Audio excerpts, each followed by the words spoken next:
ശ്രീനാരായണ പരമഗുരവേ നമ. പ്രിയ പഠിതാക്കളെ, നിങ്ങൾക്കെല്ലാവർക്കും എൻ്റെ സ്നേഹോഷ്മളമായ നമസ്കാരം. എൻ്റെ ഒരു പ്രിയ പഠിതാവ് സിന്ധു സജൻ ആവശ്യപ്പെട്ടത് പ്രകാരം മഹാഗുരുവിൻ്റെ കൃതികളിൽ ഏതാനും കൃതികൾ ഞാൻ നിങ്ങൾക്ക് പറഞ്ഞു തരുവാൻ ആഗ്രഹിക്കുകയാണ്. അതിൻ്റെ അടിസ്ഥാനത്തിൽ ഇന്നു മുതൽ നിങ്ങളെ പഠിപ്പിക്കുവാൻ ആഗ്രഹിക്കുന്ന കൃതി അനുകമ്പാദശകമാണ്. ഗുരുവിൻ്റെ 64ഓളം കൃതികൾ പരിശോധിക്കുമ്പോൾ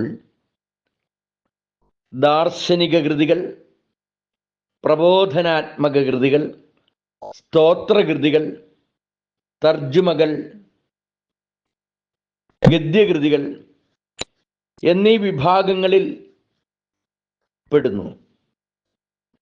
നാം പഠിക്കാൻ ആഗ്രഹിക്കുന്ന അനുകമ്പാദശകം എന്ന കൃതി പ്രബോധനാത്മക കൃതിയാണ്. പ്രപഞ്ചത്തിലെ സർവചരാചരങ്ങളിലും കുടികൊള്ളുന്ന ആത്മചൈതന്യം ഒന്നാണെന്നും ഞാൻ തന്നെയാണ് സർവ്വതും എന്ന സമത്വബോധത്തിലെത്തിയ മഹാഗുരു സമഭാവനയും സഹജീവി സ്നേഹവും ഈ ലോകത്തിൻ്റെ മുഖമുദ്രയാക്കി മാറ്റാൻ കനിഞ്ഞനുഗ്രഹിച്ചു നൽകിയ കൃതിയാണ് അനുകമ്പാദശകം. ജാതിയുടെയും മതത്തിൻ്റെയും പേരിൽ പൊരുതി മരിച്ചുകൊണ്ടിരിക്കുന്ന ഒരു സമൂഹം സത്യാവബോധത്തിലൂടെ പാരസ്പര്യത്തിൻ്റെ, ബഹുസ്വരതയുടെ മധുരാനുഭൂതി പകർന്ന് നൽകിയ കൃതിയാണ് അനുകമ്പാദശകം. ജ്ഞാനിക്ക് സത്തുലഗ് ചിത്ത് സുഖസ്വരൂപം എന്ന് നമുക്ക് വെളിപ്പെടുത്തി തന്ന ലോകത്തിലെ മഹാഗുരുക്കന്മാരുടെ എല്ലാം സഹജഭാവം അനുകമ്പയാണെന്ന് ഉദാഹരണ സഹിതം ഈ കൃതിയിലൂടെ ഗുരു നമുക്ക് കാണിച്ചു തരികയാണ്. എറുമ്പിനെ പോലും സ്നേഹിക്കാൻ പഠിപ്പിച്ച അനുകമ്പാമൂർത്തിയായ ഗുരു സ്വന്തം ജീവിത രഹസ്യം കൂടി ഈ കൃതിയിലൂടെ വെളിപ്പെടുത്തുന്നു. കൃതിയുടെ ആലാപനം പോലും അനുവാചക ഹൃദയങ്ങളിൽ അനുകമ്പയുടെ മധുരാനുഭൂതി ഉളവാക്കുന്നതാണ്. അനുകമ്പയാണല്ലോ ആത്മീയതയുടെ അടിസ്ഥാന ഭാവം. ഈ കൃതി വായിച്ച് മനനം ചെയ്യുന്ന ഏതൊരു വ്യക്തിക്കും അനുകമ്പയിലൂടെ ഈ ലോക ജീവിതത്തിൽ ആഗ്രഹിക്കുന്ന പരമാനന്ദ പദത്തിൽ എത്തിച്ചേരുവാൻ സാധിക്കും എന്ന കാര്യത്തിൽ യാതൊരു സംശയവുമില്ല.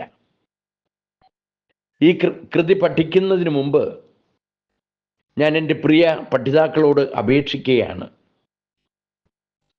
മഹാഗുരു തന്നിരിക്കുന്ന ഓരോ കൃതിയും വായിച്ചു പഠിക്കുക എന്നതിനേക്കാൾ ഉപരി ഗുരു നമുക്ക് പകർന്നു തരുന്ന അറിവ് ജീവിതത്തിലേക്ക് സ്വാംശീകരിച്ച് അത് പ്രായോഗിക തലത്തിൽ എത്തിക്കുമ്പോൾ മാത്രമാണ് നാം ജീവിത വിജയം കൈവരിക്കുന്നത്. ഈ കാണുന്നതൊന്നും സത്യമല്ല. ഇതൊക്കെ സത്യമാണെന്ന് കരുതി, അല്ലെങ്കിൽ നിത്യമാണെന്ന് കരുതി നാം എല്ലാം വെട്ടിപ്പിടിക്കാൻ ശ്രമിക്കുകയാണ്. നാം ഒരു കാര്യം മനസ്സിലാക്കണം. നേരല്ല ദൃശ്യം ഇത് ദൃക്കിനെ നീക്കി നോക്കിൽ, വേറല്ല വിശ്വമറിവാം മരുവിൽ പ്രവാഹം അദ്വൈത ദീപികയിലൂടെ മഹാഗുരു പറഞ്ഞു തരികയാണ്.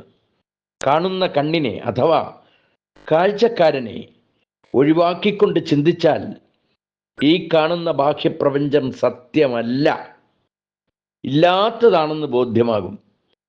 ഈ പ്രപഞ്ചം അറിവാകുന്ന മരുഭൂമിയിലെ കാനൽ ജലം മാത്രമാണ്. മരുഭൂമിയിൽ ജലം ഉണ്ടെന്ന് നമുക്ക് തോന്നുന്നതാണ്, യഥാർത്ഥത്തിൽ അവിടെ ജലമില്ല. അതുപോലെ തന്നെയാണ് ഈ ജീവിതവും. ശരീരമുൾപ്പെടെ കാണുന്നതൊന്നും സത്യമല്ല. സത്യമായത് ആത്മാവ് മാത്രം, അല്ലെങ്കിൽ ബോധം മാത്രം, അല്ലെങ്കിൽ ഈശ്വരൻ മാത്രം, അല്ലെങ്കിൽ ഗുരു മാത്രം. ബാക്കിയുള്ളതെല്ലാം വന്ന് നിന്ന് കെട്ടടങ്ങുന്നതാണെന്ന് നാം ഓരോരുത്തരും മനസ്സിലാക്കണം. ഈ അറിവിൽ നിറയുമ്പോൾ നമ്മിൽ സമഭാവന വളരുന്നു. നീയെന്നോ ഞാനെന്നോ വ്യത്യാസമില്ലാത്ത സമഭാവന, ഏകലോക മാനവികതയുടെ മുഖമുദ്രയായ അനുകമ്പ. അനുകമ്പാശാലികളായി തീർന്നുകൊണ്ട് സത്യസാക്ഷാത്കാരം നേടി കരുത്തുള്ളവരായി തീരുവാൻ ഗുരു അനുകമ്പാദശകം എന്ന ഈ കൃതിയിലൂടെ നമ്മളെ ശക്തരാക്കി തീർക്കുകയാണ്.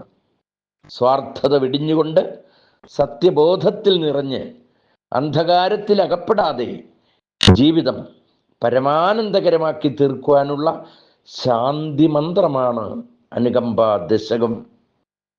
ലോകത്തിൻ്റെ ഇന്നത്തെ അശാന്തിക്ക് കാരണം എന്താണെന്ന് ആലോചിച്ച് നോക്കൂ. അറിവിൻ്റെ അഭാവമല്ലേ? അറിവിൽ നിറയുമ്പോൾ നമുക്ക് അൻപുണ്ടാകും, നമുക്ക് അനുകമ്പയുണ്ടാകും, നമുക്ക് സ്നേഹമുണ്ടാവും. ശരിയല്ലേ? ഈ അറിവ് ലോകത്തിൻ്റെ ശാന്തി ഭദ്രതയ്ക്ക് കാരണമായി തീരും എന്ന ഒരു ചെറിയ മുഖവുരയോടെ ഇന്ന് കൃതിയുടെ സമ്പൂർണ്ണ ആലാപനം മാത്രമേ നടത്തുന്നുള്ളൂ. അടുത്ത ക്ലാസ് മുതൽ ഓരോ ശ്ലോകത്തിൻ്റെയും വിവരണം വളരെ വ്യക്തമായി നിങ്ങൾക്ക് നൽകി തന്നുകൊള്ളാം. അനുകമ്പാ ദശകം ഞാൻ ആലപിക്കുമ്പോൾ ശ്രദ്ധയോടെ കേൾക്കുക. ഒരു തെറ്റുപോലും വരാതെ ശ്രദ്ധയോടെ ആലപിക്കാൻ ശ്രമിക്കുക. ഒരു പീഡയെറുമ്പിനും വരുത്തരുതെന്നുള്ള അനുകമ്പയും സദാ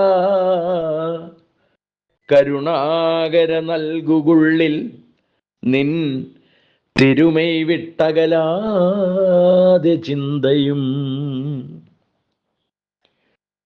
അരുളാൽ വരുമിമ്പം അൻപകന്നൊരു നെഞ്ചാൽ വരുമല്ലലൊക്കെയും ഇരുളൻപിനെ മാറ്റും അല്ലലിൻ കരുവാകും കുരുവാമിതേതിനും.